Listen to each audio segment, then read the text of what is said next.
Hello, welcome back to IT Diploma BTech Electrician Electrical Engineering Aspirants.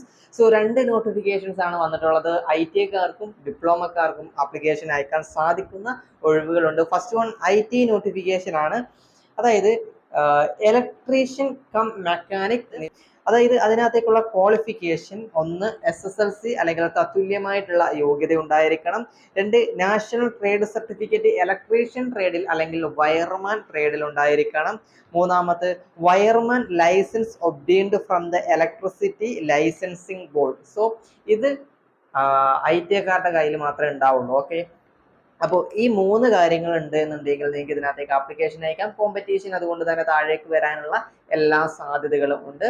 So ധൈര്യമായിട്ട് ഇതിന് വേണ്ടിയിട്ട് prepare ചെയ്യുക. Category number 594/2024 ഈ മാസം 29 വരെ ആപ്ലിക്കേഷൻ അയക്കാൻ വേണ്ടിയിട്ട് സാധിക്കും. രണ്ടാമത്തെ നോട്ടിഫിക്കേഷൻ ആയുർവേദ മെഡിക്കൽ എഡ്യൂക്കേഷനിൽ ഇലക്ട്രീഷ്യനായിട്ട് ഡിസ്ട്രിക്റ്റ് വൈസ് നോട്ടിഫിക്കേഷനാണ്. എറണാകുളത്താണ് വേക്കൻസി ഉള്ളത്. അപ്പോൾ ഇതിനകത്തേക്ക് IT ക്വാളിഫിക്കേഷനും അതുപോലെ തന്നെ പോളിടെക്നിക്കിലെ ഇലക്ട്രിക്കൽ എഞ്ചിനീയറിംഗ് ക്വാളിഫിക്കേഷനുമാണ് പറഞ്ഞിട്ടുള്ളത്. സോ ഏത് എക്സാം ആയിരുന്നാലും നിങ്ങൾ എന്ത് ചെയ്യുക, നന്നായിട്ട് പ്രിപ്പയർ ചെയ്യുക. നിമി IT-യിലെ തന്നെ നിമി ടെക്സ്റ്റ് നന്നായിട്ട് പ്രിപ്പയർ ചെയ്യുക. ഓക്കെ, ഇനിയും കൂടുതൽ ഒഴിവുകളുള്ള ഇലക്ട്രീഷ്യനാണ്, അപ്പോൾ അത് മറക്കണ്ട. ഒഴിവുകളുള്ള തസ്തികകളൊക്കെ ഇനിയും വരും. അതുകൊണ്ട് വേക്കൻസി കണ്ടിട്ട് പ്രിപ്പയർ ചെയ്യാതിരിക്കരുത്. ഇലക്ട്രീഷ്യൻ ട്രേഡുകാർക്ക് എപ്പോഴും വേക്കൻസികൾ വരാറുണ്ട്.